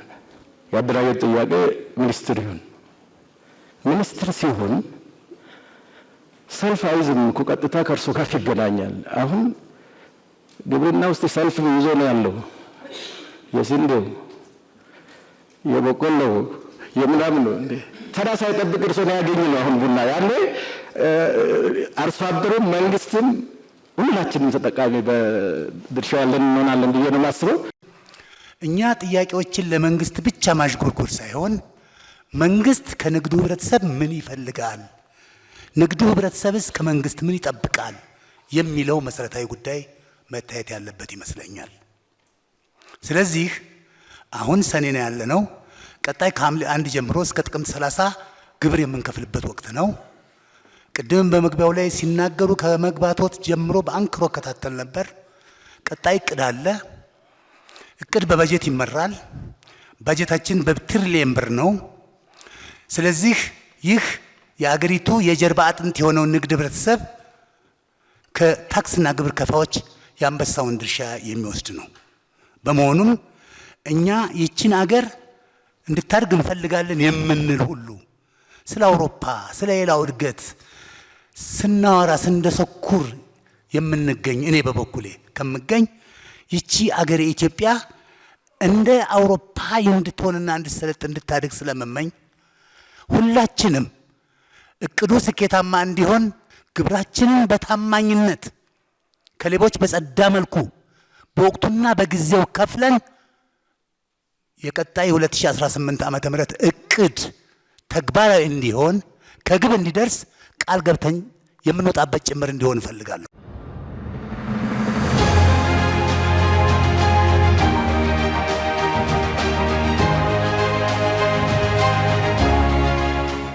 የመጀመሪያው ሐሳብ ገበያና ንግድ ለአንድ ሀገር እድገትና ውድቀት ከፍተኛ ድርሻ አላቸው። ገበያ ሀገር ይገነባል። ገበያ ዕውቀት ያሸጋግራል። ገበያ ስልጣኔ ያመጣል። የአኗኗር ዘዬ ይለውጣል። እናንተ ባንኮክ፣ ቻይና፣ ዱባይ በሄዳችሁ ቁጥር በሸጣችሁ በገዛችሁ ቁጥር ብዙ ነገር ትማራላችሁ። ያን ደግሞ በደረጃው እዚህ እያመጣችሁ ኢምፕሊመንት ታደርጋላችሁ። ገበያ ዝም ብሎ ብር የሚገኝበት ብቻ ሳይሆን ስልጣኔ የሚቀዳበትም ሀገር የሚገነባበትም ለአንድ ሀገር ኤግዚስተንስ ህልውና በጣም ወሳኝ ነገር። ገበያን ለሀገር ህልውና እንደ ማቆያ፣ እንደ መሰልጠኛ፣ እንደ መሸጋገሪያም ጭምር ነው የምንወስደው መወሰድም ያለበት። ያ ካልሆነ በቀር አገር ሊጸና ሊገነባ አይችልም። ነገር ግን ኢትዮጵያ ሁለት ፈተናዎች አሉባት። አንደኛ የከረመ ፈተና ነው። ሁለተኛ ደግሞ አዲስ ፈተና ነው። መንግስታት አሮጌውን ብቻ ቢጠግኑ፣ የትናንትናውን ችግር ብቻ ቢፈቱ ነገ ደግሞ ስለሚያመልጥ ተመልሰው ትውልድ የተጠገነ ትናንትና ግን ያልተሰራ ነገ ስለሚረከብ መከራው ይቀጥላል። የኛን ተጨባጭ ሁኔታ ያለፈ ስብራቶችና አዳዲስ ቻሌንጆች ያሉብን ያለፈው መጠገንና የመጪውን መሽቀዳደም የሚጠይቅ ዘመን እንደሆነ ጥቅል ግንዛቤ መያዝ ይጠቅማል። ምንም እንኳ መከራችን የትናንትና የነገ ቢሆንም እኛ ደግሞ ጥሎብን የዕለት ዕለቱን ብቻ ነው፣ እፍታፍታዋን ብቻ ነው፣ የውስጥ ጉዳዮቻችን ብቻ እንጂ ወጣ ብለን ሰብሰብ ብለን በዋና ዋና ዘላቂና ሀገራዊ ጉዳዮች የመምከር ባህሪ የለንም። ሁሉ ጉዳዮች አይታችሁ ከሆነ የዛሬ ብቻ ነው። ነገን ታሳቢ ያደረጉ ምክክሮች ስለማናደርግ ብዙ ጅምሮቻችን መልካም ስራም ቢሆኑ እንቅፋታቸው የበዛ ነው። ይሄ ነጋዴውም በኢንዱስትሪ የምትሉትም በግብርና የሚባለውም በሁሉም መስክ የሚያጋጥም ችግር። እናንተ ቢያንስ ዓለምን ለማየት እድል ስላላችሁ በንጽጽርም ለመማር ለመንቃት እድል ስላላችሁ የዕለቱን ብቻ እያየን ከሄድን ነገ እንዳያመልጠን ማስተማር ማስረዳት ከመንግስት ባልተናነሰ የእናንተም ድርሻ እንደሆነ ግምት እንድታስገቡ ነው። እኛ 5 ዋና ዋና ችግሮች አሉብን። አንደኛው ችግር የወረስነው ድህነትና ድህነት ለመውረስ የተዘጋጀው ትውልድ ነው። የወረስነው ችግር ነው፣ ድህነት ነው። የለም ይብቃ ደግሞ ካልነው ያን ለመውረስ የተሰናዳ ኃይል አለ። በጣም ብዙ ማስረጃዎች፣ ምሳሌዎች ማቅረብ እችላለሁ። ለምሳሌ እዚህ ካሳንቺስ የፈረሰበት ዋነኛው ምክንያት ለእናንተ ግልጽ እንዲሆንላችሁ እናቶች በምታውቁት መንገድ ቡና እየጠጡ በ5-10 ሜትር ውስጥ በቅርብ ርቀት እያዩት የሚጸዳዳ ሰው ያለበት ሰፈር ነው። እዚህ ቡና ይጠጣል፣ እዚህ ጋር ደግሞ ሰዎች ይጸዳዳሉ። እነዚህ ሰዎች ህይወታቸው ካልተቀየረኛ ምን እናደርጋለን? እዚህ ሰው ቡና እየጠጣ አጠገቡ የሚጸዳዳበት ቦታ ላይ የሚደረግ ለውጥ ወይ ዘር ወይ ሃይማኖት ወይ ጾታ ታርጋው ብዙ ነው። ምን ችግር አለው? ሰው ህይወቱ ከዘመነና ከተቀየረ ቢሄድስ? ሲኤምሲ የዛሬ 20 ዓመት ነበረ አልነበረም እኮ የዛሬ 20 ዓመት። አሁን የተገነባው አይደለም። ማን የገነባው? ሰው ወዶና ፈቅዶ። ከየት ወጥቶ? ከካሳንቺስ፣ ከፒያሳ፣ ከሜክሲኮ። ምን ሲሆን ላይፉ ሻል ሲል አሮጌውን ጥሎ ወደ አዲስ ሰፈር እየሄደ ምንም ችግር የለውም። ዋናው ነገር ልጆች ማስተማር ይችላሉ ወይ? መብራት አላቸው ወይ? ኢንፍራስትራክቸር አላቸው ወይ? ከነበራቸው ህይወት ይሻላሉ ወይ ብለን ማሰብ ነው ያለብን እንጂ ስራ በተጀመረ ቁጥር ስሙ ብዙ ነው እና ድህነት ወርሰን ለማውረስ ያለን ፍላጎትና መሻት አንለውም በአፋችን፣ ግን በተግባር ያለው እንቅስቃሴ አንዱ ችግር ነው። ሁለተኛው ችግር መዋቅራዊ ችግር ነው። ኢንስቲቱሽናል ችግር ነው፣ ስትራክቸራል ችግር ነው። ተቋም የለም። ያለውም ተቋም እንዳነሳችሁት ጠዋት የሰጠውን ሰርቪስ አይደግሞም ከሰዓት። ያንን ፊክስ ማድረግ አለብን። ለምሳሌ ሲቪል ሰርቪስ ብዙ አንስታችኋል። ሲቪል ሰርቪስ እኮ ሪፎርም እናርግ እንቀይር ብለን ስትራቴጂ አወጥተን አሰልጥነን ስራ ስንጀምር ገና እኮ ነው አንድ ወር ሳይሞላው በዘር በሃይማኖት በምናምን ስም ሰራተኛውን ሊያባርሩት ነው የሚል ዘመቻ የተፈጠረው። ካልነካካ ነው አይቀየርም፣ መነካካት አለበት። ለመነካካት ደግሞ የሚደፍር ብቻ ሳይሆን የሚፈቅድ ማንነት ደግሞ የለም። እንዲሁ በምኞት አይቀየርም፣ መንካት ይፈልጋል። ስትራክቸራል ችግራችንን ማየት አለብን። ሶስተኛው አመለካከት ነው። አመለካከት ከአራሹ ይልቅ ተኳሹን የሚያወድስ፣ ከአራሹ ከሰራተኛው ይልቅ አጥፊውን የሚያወድስ አመለካከት አክሮስ ዘ ካንትሪ ያለ አቲቲዩድ ነው። ጀግና ማለት ጠዋትና ማታ ሰርቶ ልጆቹን የሚያስተምር አይደለም። ጀግና ማለት ክላሽ አንግቶ የሚሳደብ ነው። ጀግና ሰራተኛ ነው።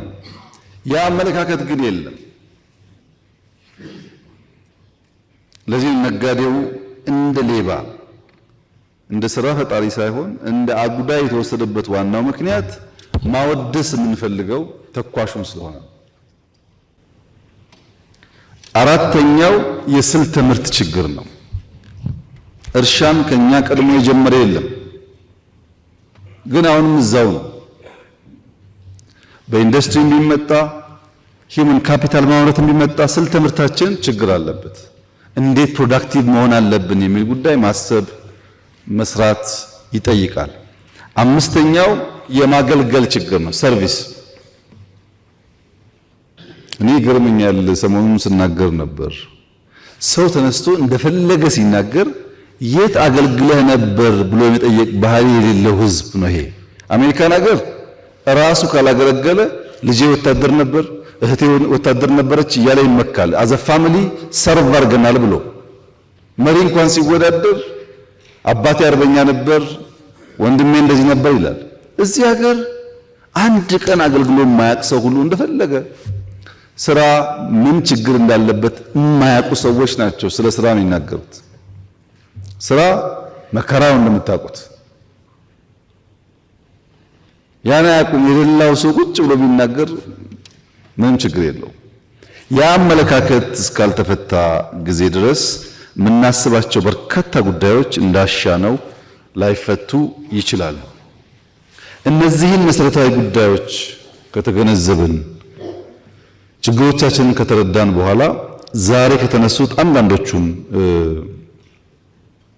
መልሼ አንዳንዶቹን እንዳላችሁት ተወያይተን የእቅዳችን አካል እናደርጋለን። ብዙዎቹ ይፈታሉ። የመጀመሪያው ቡና ሚኒስትሪ ይሁን ላሉት በየቀኑ በእያንዳንዱ ቀን ማታ ማታ የቡና ኤክስፖርት ቀጥታ ሪፖርት እቀበላለሁ። በየቀኑ ለምሳሌ ዛሬ የዚህ ወር ዛሬ ጠዋት የነበረው 55.3 ሺህ ቶን የወጣው በዚህ ወር ቡና ያገኘነው ገቢ የዚህ ወር 375 ሚሊዮን ዶላር ነው። ዋነኛ ስራዬ ነው። በየቀኑ ሚኒስትርም ሆነ ኮሚሽንም ሆነ ኤጀንሲም ሆነ እስከሰራው ድረስ ትርጉም የለውም። ነገር ግን ወርቅ የግንቦት ወር ብቻ 419 ሚሊዮን ያገኘ ነው። ቡና 375 ነው። ስለዚህ መጀመሪያ ሚኒስትር መሆን ያለበት የወርቅ ሚኒስትር ነው ማለት ነው። በዛ ከሆነ ግን ሁለቱም መሆን የለባቸው። ሁለቱም ፕራይቬት ነው መሆን ያለባቸው። የኛ ሄዴክ መሆን የለባቸው። እና አደረጃጀት ወሳኝ ነው፣ ያስፈልጋል። ግን ዋናው ትኩረት ሰጥተን ካልመራነው ውጤት ሊመጣ ስለማይችል የመረጃ ችግር የቅርበትና የሊደርሺፕ ችግር እንዳለ አታስቡ። በጣም በቅርበት ነው የምንመራው። ለዛ ውጤት የመጣው በአዋጁ ብቻ ላይ የመጣው በቅርበት ስለተመራ ነው። ህገወጥነት ከዚህ ጋር ተያይዞ የተነሳው ኢትዮጵያ ውስጥ ህገወጥነት፣ አታሎ መውሰድ፣ አታሎ መጎዳት አይደለም፣ አታሎ መቀማት ነጋዴው ሀብታሙም ይሁን ባለስልጣኑም ይሁን ተራ ሰራተኛውም ይሁን የሆነች ነገር ማለፍ ማታለል ብልጠት አድርጎ ነው የሚወስደው። በዚያ ምክንያት ብዙ ህገወጥነት አለ። ኮንትሮባንዱ ቁጥር ስፍር የለውም። ነዳጅን ብቻ ስላነሳችሁ ነዳጅ እኛ እናመርትም። እንደምታውቁት እስካሁን ባለው ሁኔታ ገዝተን ነው የምናመጣው። ገዝተን ስናመጣ ደግሞ ህዝባችን እንዳይጎዳ ብለን ሰብሲዳይዝ እናደርጋለን። ብዙ ሰብሲዲ አለ። እኛ ሰፈር በሙሉ በጣም ውድ ነው ነዳጅ። በሙሉ ጎረቤቶቻችን አይወዳደርም። አንዳንዱ ከእጥፍ በላይ መሸጥ አለ። የኛ ሰዎች ለኢትዮጵያውያን ተብሎ በሰብሲዲ የገባውን ነዳጅ አስበውና አቅደው ወደ ሁሉም ጎረቤት ያወጣሉ። ወደ ሁሉም በዚያ መሃል ተጎድታችሁ ይሆናል እናንተ። ግን ችግር ደግሞ አለኛ የገጠመን ሰብሲዳይዝ አድርገን በዶላር የምናወጣው ነዳጅ ኢትዮጵያን ሳይሆን ጎረቤት ሀገራት እየጠቀመ ስለሆነ ሁለት ነገር መሆን አለበት። ነዳጅ እንዳይወጣ የምትጠብቁ ደግሞ የምትጠቀሙ ነው መሆን ያለባችሁ። ይሄ በሁሉ ወርቅ እንደዛ ነው፣ ቁም ከብት እንደዛ ነው፣ ስንዴ እንደዛ ነው። ማጭበርበር ዕውቀት ስለሆነ ልክ እንደ ኢኖቬሽን ነው። የጋራ ህልም የጋራ ራዕይ የሌለው ሀገር እንደዚያ ነው። ባጭሩ ነዳጅ ንግድ ሚኒስቴር ኮምፕሌንቱን ሰምቷል። ሰሌክቲቭሊ የእኛን ስጋት በሚቀንስ መንገድ ይፈተዋል የሚል እምነት አለኝ። እኔም ፎሎ አደርጋለሁ። አዋጅ በሚመለከት የንግድ ምክር ቤትም በኋላ ደግሞ ከሴቶች ጋር የተነሳውን እሱ እናያለን፣ አይተን ምላሽ እንሰጣለን። የፋይናንስ አቅርቦት በሚመለከት ሁለት ነገር ባላንስ ቢደረግ፣ በአንድ በኩል በለውጡ ማግስት እኛ ስንመጣ 80-75% ገደማ የባንክ ብድር የሚበደረው መንግስት ነው። እናንተ አልነበራችሁ። ይሄ እውነት ነው። ቦንድ ነበር፣ ታውቃላችሁ። 27% ቦንድ ነበር። ብድር ለፕራይቬት ሴክተር አይሰጥም። አሁን ቢያንስ 80-85% ብድር ለፕራይቬት ሴክተር ይሰጣል። ይሄ ጥያቄ የለውም፣ መንግስት ስለቀነሰ ብድሩ ማለት ነው። ያም ሆኖ እናንተ እያደጋችሁ ስለሆነ ፍላጎታችሁም ስራችሁም እየሰፋ ስለሆነ የሚቀርበው ገንዘብ ግን በቂ አይደለም። እኔ ተዳፈርክ ባትሉኝ እዚህ ካላችሁ ሰዎች ባለፉት 7 ዓመታት ሀብቱ ቢያንስ አንድ እጥፍ ያላደገ ሰው 10 ሰው ያለ አይመስለኝም። ሁሉም ሰው እየጨመረ ነው። ግን ሲፈጥረን ኮምፕሌን ማድረግ ነው። የእያንዳንዳችሁ እናትና አባት የእናንተን ኑሮ አልኖሩም። ለእናንተ ብዙ ነገር ቀሏቸዋል። በእርግጥ ሰርታችሁ ነው፣ ደክማችሁ ነው። እናንተ አመስጋኝ ስትሆኑ እንሰራለን ለራሳችንም ለትውልድም ለሀገርም ስትሉ፣ ሌላውም እናንተን ሲከተል ነበር በጣም መልካም የሚሆን። በየሴክተሩ ግን ሰው በመልካም ቃል የሰራውን ስራ ለማመስገን ፍላጎት የለውም። ብዙ ጥያቄዎች የተሞላ ነው። ለምን ካመሰገነ ስራ ጥሩ ነው ካለ ገበያ ጥሩ ነው ካለ ገቢ ጨምርብኛል ስለሚያስብ በቃ የምናያቸው መልካም ነገሮች እያደነቅን የጎደለ እየሞላን ለመሄድ ያልፈለግነው ለምንድን ነው ብለን መመርመር ያስፈልጋልና ፋይናንስ በሚመለከት የምናስተካክለው ለኢንዱስትሪ ስንት ፐርሰንት ለግብርና የሚለውን ተወያይተንበታል። አሁንም ችግር ያለ ይመስለኛል፣ እናያለን እሱ መልሰን።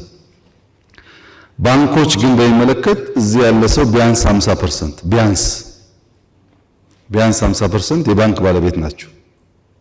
የእናንተ ባንክ ምን እያደረገ ነው? ከእናንተ ውስጥ የባንክ ሼር አይዶን ነው እንግዲህ ቁጥራችሁን አላውቅም። ቢያንስ ግን 20% እዚህ ያለ ሰው የባንክ ሼር አለበት። ባንክ ኦነር እናንተ ናችሁ። ባንኮች ማስተካከል ያለባችሁ እናንተ ናችሁ። አራጣ አበዳሪ አትሁኑ፣ ብላክ ማርኬት ነጋዴ አትሁኑ ብላችሁ ማድረቅ ያለባችሁ እናንተ ናችሁ።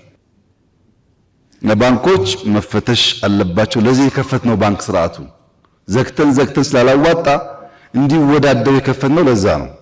እስካሁንም ባሰብነው ልክ አልተከፈተም፣ እንሰራበታለን። ፋይናንስን በሚመለከት አንዱ ለሴክተር ለኢንዱስትሪ ለግብርና እያል እናጠናለን። ሁለተኛ ደግሞ በውድድር የተሻለ ሰርቪስ እንዲሰጡ ለማድረግ እንሞክራለን። ማገልገል ላይ ችግር አለ፣ በየወረዳው ችግር አለ፣ አመራር ችግር አለ። ምን ጥርጥር የለውም። በጣም ብዙ ሰው ስለሆነ ያለው እኛ ውስጥ ቶሎ ብሎም ሀብታም ለመሆን የገባ ብዙ ሰው አለ። ሳይችል በሆነ መንገድ የገባ ሰው አለ እና ሲወጣ እንዳያችሁት ጠላት ነው የሚሆነው። ነበርኩ አውቃቸዋለሁ፣ አብሬያቸው እንደዚህ ናቸው እያለ ይቀጥፋል። የታሰረ የሚሆን የሸሸ እንደደገፈ ነው። አትችልም ዞር በል ሲባል ነው ሌላ ከለር የሚያወጣው እንጂ ባለበት ሰዓት ምን ሰምቼ አላውቅም። ከማንም ሰው ወጥቶ ቢናገር ቢከራከር ቢያጥላላ ችግር የለውም። ግን የማገልገል ችግር አለብን። እንኳን ለማገልገል ለምንድነው ማታ ማታ ስራ የምታየው? ይህ እኮ የጠቅላይ ሚኒስትር ባህሪ አይደለም የሚል እኮ ብዙ መካሪ ነው ያለው። ነውር ይመስለዋል ስራ ማየት፣ መደበቅ ትክክል ይመስለዋል፣ ስራ ማየት ግን ነውር ይመስለዋል። እዚህ ሀገር ደግሞ እንዳያችሁት ካላያችሁት ስራ አይሰራም። ስታዩ ስትከታተሉ ነው ስራ የሚሰራውና ማገልገል ችግር አለብን። ሁሉም ጋር ያለ በሽታ ነው። እኛ እንደ መፍትሄ ያመጣነው አውቶሜሽን ነው። መሶብ አብዛኛው ሚኒስትሪ እየገባ ነው ወደ አውቶሜሽን። አሁን ሁሉም ክልሎች ለምሳሌ አርባ ምንጭ፣ ሐዋሳ፣ ብዙዎች ዋና ዋና ከተሞች ባህር ዳር፣ ጎንደር፣ ጅማ እየጀመሩ ነው፣ እየተዘጋጁ ነው ያሉት። እንደተባለው አብዛኛውን ሰርቪስ ቨርቹዋል እናደርገዋለን። ሌብነት ይቀንሳል፣ ኤፊሽንሲ ይጨምራል። በዚያ መንገድ ነው የፒቲ ኮራፕሽን ለመቀነስ እየሞከርን ያለ ነው። ጠያቂ ሁለት ነገር አንስተዋል እዚህ አካባቢ ያነሱት። አንደኛ በፍጥነት ኦቶሜሽን በሀገር ደረጃ ቢሰራ አሉና እዛው ላይ ያሉ በዚህ ጉዳይ ደግሞ ታክስ ቢቀንስ አሉ። እንደሱ አይሰራም። ብር ከሌለ አይሰራም። ህንፃ ይፈልጋል፣ ኮምፒውተር ይፈልጋል፣ ማሰልጠን ይፈልጋል። በእናንተ ብር ነው የሚሰራው። በአንድ በኩል መሰብሰብ አለብን፣ ግን ሳንሰርቅ ስራ ላይ መዋል አለበት ያ ነገር። እንዲያ ከሆነ ነው የዘመነ ነገር መፍጠር የሚቻለው። ኦቶሜሽኑን እናፋጥናለን አቅም በፈቀደ መጠን። ሌብነት በኦዲት የተነሳውን በደንብ እንፈትሻለን።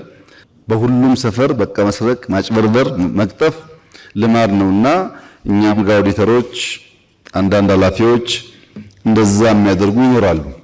በቅርቡ በሚዲያ እንደተናገርኩት አሁን እርግጠኛ ሆኜ የምነግራችሁ መንግስታዊ ሌብነት ግን የለም።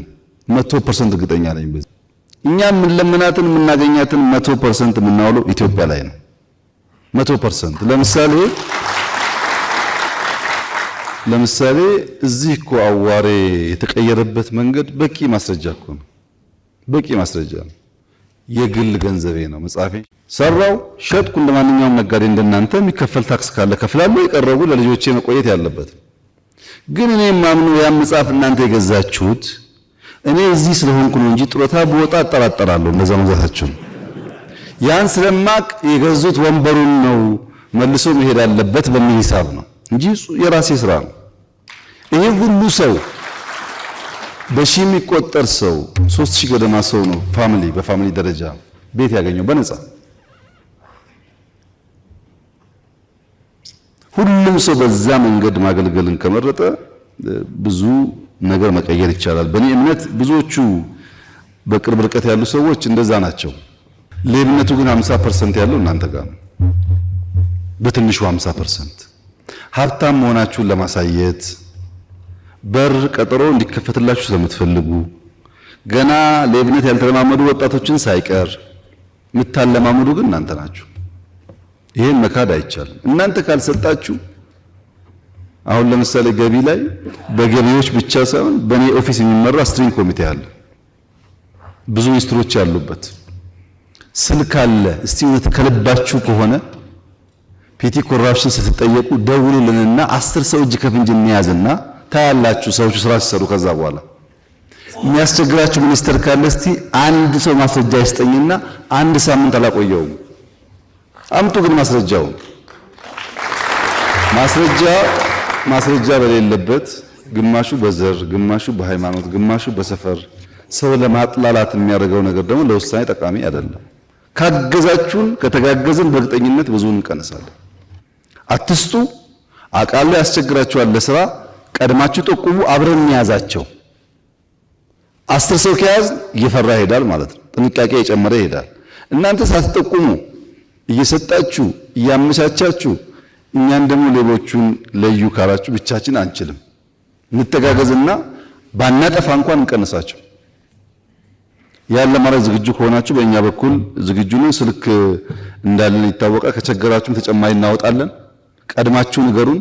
ልዩ ቲም እናዘጋጃለን፣ አብረን እንይዛለን፣ እርምጃ እንወስዳለን። እንደሱ እያደረግን ቢያንስ አይን ያወጣውን ሌባ ትንሽ ረገብ እናደርገዋለን።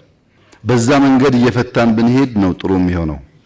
እኔ ያለኝ አጠር ያለው መልስ እሱ ነው። ኢ-ሰርቪስ እናስፋፋለን። ብቃት የሰራተኛ ብቃት በሚመለከት ሁለት ነገር ታሳቢ ቢደረግ፣ አንደኛ የኛ ኤጁኬሽን ሲስተም ኢንዱስትሪው የበቃ ሰው ሊያወጣ አይችልም። እንዳትጠብቁ። እሱን አንዱ ማስተካከል ያለብን ሶስተኛ አራተኛ ዓመት ሲደርሱ የግድ ኢንዱስትሪ ውስጥ ገብተው ካልሰሩ የክላስሩም ብቻ መያዝ የለብንም ብለን ጀምረናል። እናስፋፋዋለን። እሱ እደ ጥበብም ይሁን ጋራጅም ይሁን ሌላም ቦታ ተማሪ ሊመረቅ ከሆነ 1 ዓመት 6 ወር ማገልገልን እንዲማር ማድረግ አለብን።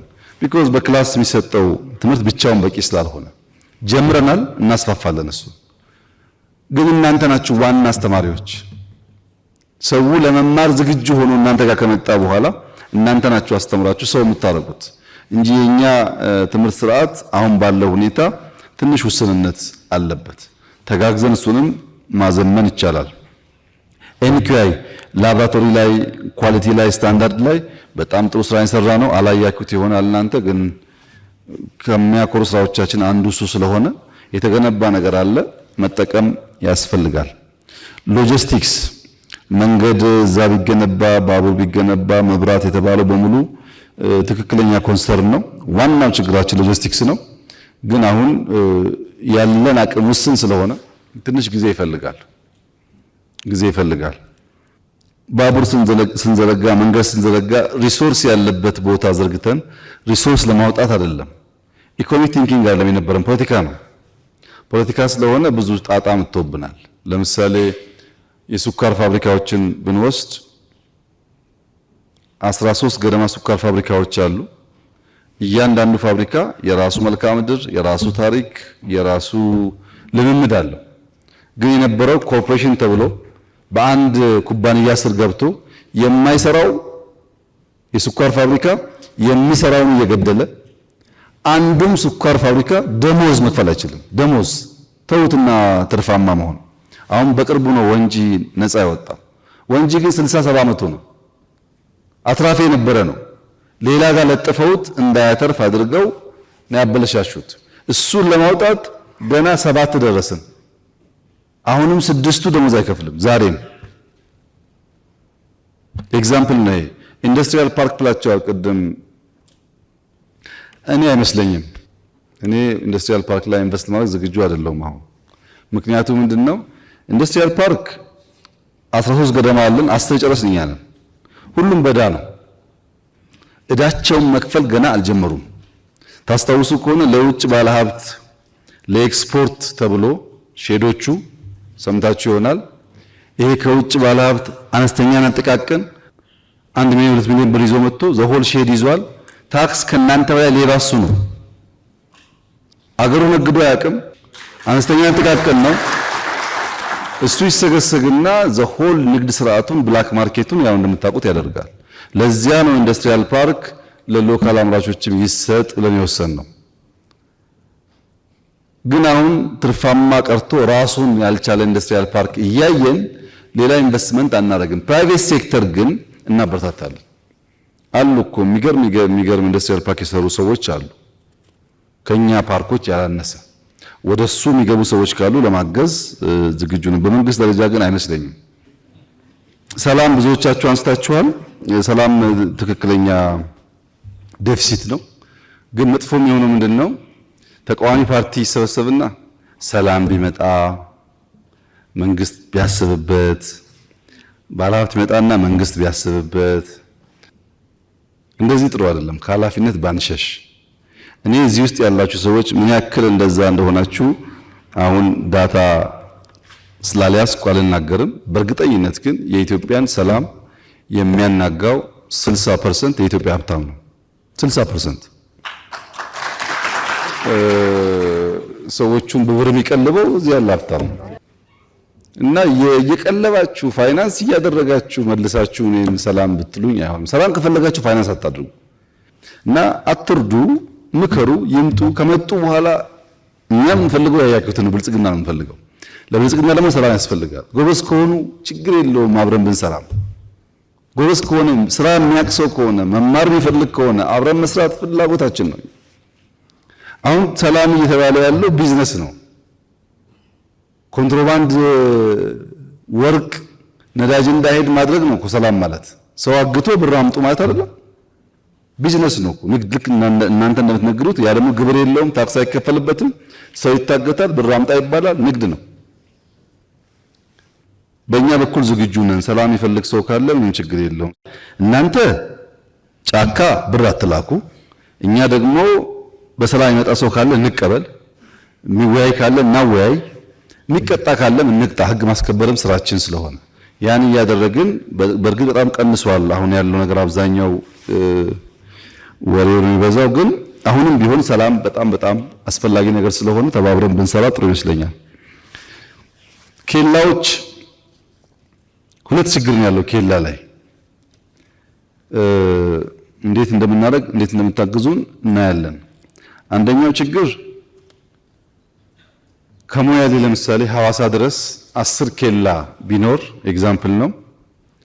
ከሞያሌ ጀምሮ በአይሱዙ ስር በምናም መኪና ስር ተነስቶ ወይ ወርቅ ወይ ክላሽ ወይ ጥይት ተበይዶ ነው ተበይዶ ተጭኖ ይመጣል። ምንም ኬላ ከሌለ በየቀኑ አዲስ አበባ ብዙ ፈንጅ ብዙ ቦምብ ይገባል ማለት ነው። ለእናንተ ኢዚ ይሆናል፣ ግን ሰው ይቀጥፋል። እንደዚህ አይነት ኮንትሮባንድና መሳሪያ ደግሞ እንዳይዘዋወር ኬላ ሲባል የሚቀመጠው ሰውዬ የኮቴ የምናምን እያለ ያስከፍላል። ክፍያ የሌለበት ግን ፍተሻ የሚደረግበትን መንገድ እንዴት እናመቻች የሚለውን አብረን እንሰራለን። ከትምህርት ስርዓት ጋር ተያይዞ ተነሳው እንፈትሸዋለን። ችግሮች ይኖራሉ። ፈትሸን የሚስተካከል ጉዳይ ካለ እናስተካክላለን። በደንብ ኖት አድርጌያለሁ። ከሴክተሩ ጋር እንወያይና ለማሻሻል እንሞክራለን። ዲፕሎማሲው ብራንዲንግ በሚመለከት እንደሚቀረን ገብቶን ተወያይተንበታል። ስልጠናም ሰጥተናል። ዘሆል ዲፕሎማሲያችን ኢኮኖሚ ተኮር እንዲሆን ተግባብተናል። የማንም ዲፕሎማት ዋነኛ ስራ ገበያ ማፈላለግ ነው። ዋነኛ ስራው እናንተን አስተባብሮ ኢንቨስት እንድታደርጉ። ለምሳሌ ኬንያ ያለው ሰውዬ ኢትዮጵያውያን በዚህ ሴክተር ኢንቨስት ቢያደርጉ ያዋጣቸዋል ካለ እናንተን አግዘን ማስገባት ነው ወደዛ። እና ችግሩ እውነት ነው፣ ተወያይተናል፣ ሰልጥነንበታል። ተቋሙን እያሻሻልን ስንሄድ ይፈታል። የክራይ ሼድ አምራች እና አስመጪ መካከል ያለውን ብዙ ችግር ስላለብን ጊዜ ስጡን እንየው በደንብ። ለምሳሌ 5 ዓመት ያላችሁት 5 ዓመት ካልሆነ ሰዎች ይወጣሉ ወይ? ከዛ እንደዛ የተመቸው ሰው ያድጋል ወይ? እንዴት አድርገን ነው ግራጁዌት እንዲያደርግ የምናደርገው የሚለውን ጉዳይ እናያለን። በተለይ እህት ያነሳችው የሚገጣጠም የሚጠግንም የሚለያይ አሰራር ያለን እናያለን፣ እንፈትሻለን። ግብአት አቅርቦት ጋር ተያይዞ በሁሉም ኢንዱስትሪ መኖን ጨምሮ የቫልዩ ቼን የማሳሰር ችግር ስላለብን አንዳንዱ ምርት እዚሁ እያለ እኛ ከውጭ ስለምናስገባ መኖ ለምሳሌ እኛ ኤክስፖርተር መሆን ሲገባን የመኖ ችግር ሊነሳ አይገባውም። ማምረት እንችላለን። መኖ የሁሉንም እንዴት እንደሚፈታ እናያለን። ከሌማት ጋር እህት ያነሳሽውን እንዴት ሰምቻለሁ፣ ኮምፕሌንቱን እናያለን። አይተን መፍትሄ እናበጃለን። በእኛ በኩል አንዳንድ ህጎች ሲወጡ አንደኛውን በር ይዘጋሉ፣ ሌላ ደግሞ ችግር ይፈጥራሉ። እየተማርን እሱን ደግሞ ኢንሃንስ እያደረግን እንሄዳለን። ጨርሰን የምናውቀው ነገር ስላልሆነ እየተማርን ነው የሚቀየረው ነገር። የሀገር ውስጥ መጠቀም ይሄ ባልሰለጠነ ዓለም በጣም ከባድ ይመስለኛል። ምክንያቱም አሁን እዚህ ያለ ሰው ከለበሰው ሱፍ ስንት ሰው ነው የሀገር ውስጥ የለበስከው ቢባል አላቅም ስንቱ ደፍሮ ከሀገር ውስጥ እንደሚል። እዚህ የሚሰራ ነገር ሁሉም ይረባ አይመስለንም። እዚህ ያለ ችግር ነው። የሆነ ሆኖ ግን ሱፉም እዚህ ይመረታል። በጣም በርካታ ምርቶች አሉ። በአዋጅ አይደለም ሁላችን ካኪ እንልበስ አንልም። አሁን ዘመን ተቀይሯል። ግን ኮንሺየስሊ የሀገር ምርት መጠቀም በጣም አስፈላጊ ነገር ነው። በመዝጋት ሳይሆን ኮንሸስ ሆነን የሀገር ምርት ብንጠቀም አንዱ የአንዱን እየገዛ ገበያ ቢያሳልጥ ያዋጣል። እናስተምራለን፣ እኛ እንጠቀማለን። እንደዛ እያልን በሂደት እየተፈታ መሄድ ይመስለኛል። ከፕሮፐርቲ ታክስ ጋር የኢንዱስትሪው ይታያሉትንም እናያለን። ሳናቅ ስተን ከሆነ እናያለን። ታክስ መከፈል አለበት፣ ምንም ጥያቄ የለውም። ግን ኢንዱስትሪን ከሱቆች ጋር አድርገን ከሆነ ፈትሸን እናስተካክላለን። አብዛኛውን ግን ሚኒስትሮች ኖት ስለወሰዱ እናያለን። አንድ በአንድ ባላችሁት ልክ ነው ጉዳዩ ወይስ የተደበቀ ነገር በውስጡ ችግር አለበት የሚለውን ፈትሸን መልሰን በየሴክተራችሁ ኢንፎርም እናደርጋቸዋለን። አብዛኛው የእቅዳችን ግብአት ይሆናል። አንዳንድ የማይፈቱ ጉዳዮች ካሉ ያልተመቸ ነገር አለ ማለት ነው። እንደዛ አስባችሁ ኔክስት እንወያይ ደግመን ልናነሳው እንችላለን። አብዛኛው ግን የፈለግናችሁም የምናወያያችሁም ለእቅድ ግብአት ነው። ምንድነው ያሉ ኮንሰርኖች እንስማቸው ብለን ስለሆነ አብዛኛው ነገር የእቅዳችን አካል ሆኖ የሚታይ ይሆናል። ከሞላ ጎደል በኖቱ መሰረት እኛ ተወያይተን የምንፈታውን ለመፍታት ጥረት እናደርጋለን። እኔ ያለኝ ሜሴጅ የመጨረሻው የጋራ ራዕይ ይኑረን። እናንተም አርበኞች ናችሁ፣ እኔም አርበኛ ነኝ። እኔም ለግሌ ብቻ አልሰራም፣ እናንተም ለግላችሁ ብቻ አሰሩ።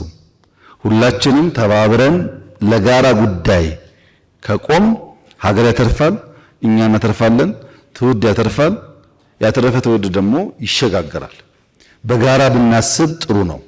ሁለተኛው ሀገራችሁን ብታቁ፣ ኢትዮጵያን ጠንቀቃችሁ ብታቁ እድልና ፈተናዋን ለማወቅ ጸጋና ዕዳዋን ለማወቅ ያግዛችኋል። በውስጡ ያለው አውቀን እንድንቆጭ አብረን እንድንሰራ እንድንተጋገዝ ስለሚያደርግ ሀገራችሁን ለማወቅ ፈተናዋን ለማወቅ ችግሮቿን ለማወቅ ዕዳዋን ለማወቅ ብትጥሩ ጥሩ ነው። እንደዛ ካደረግን ለጠላት አንገዛም። ለረጅም ጊዜ ለውጥ አንዳንዴ የሚመር መድኃኒትን መዋጥ ግዴታ ነው። ለመፈወስ ሲባል ቢመረንም እንውጣለን፣ ያኑጠን እንፈወሳለን። ኢዚ በሆነ መንገድ ቼንጅ ከየትም አይመጣም። ካልደከምክ፣ ካልተሰቃየህ፣ ካልሰራህ እንዲሁ ለውጥ አይመጣም።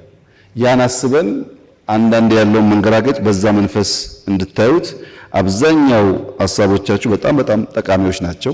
አንዳንዱ የሰራንበት ያለን ጉዳይ ነው። ለምሳሌ ቱሪዝም የተባለው በደንብ የተሰራበት ያለ ጉዳይ ነው። አንዳንዱ እየሰራን ያጎደልናቸው ጉዳዮች እንዳሉ ገብቶኛል። አንዳንዱ ደግሞ አቴንሽን ያልተሰጣቸው ሴክተሮች ይኖራሉ።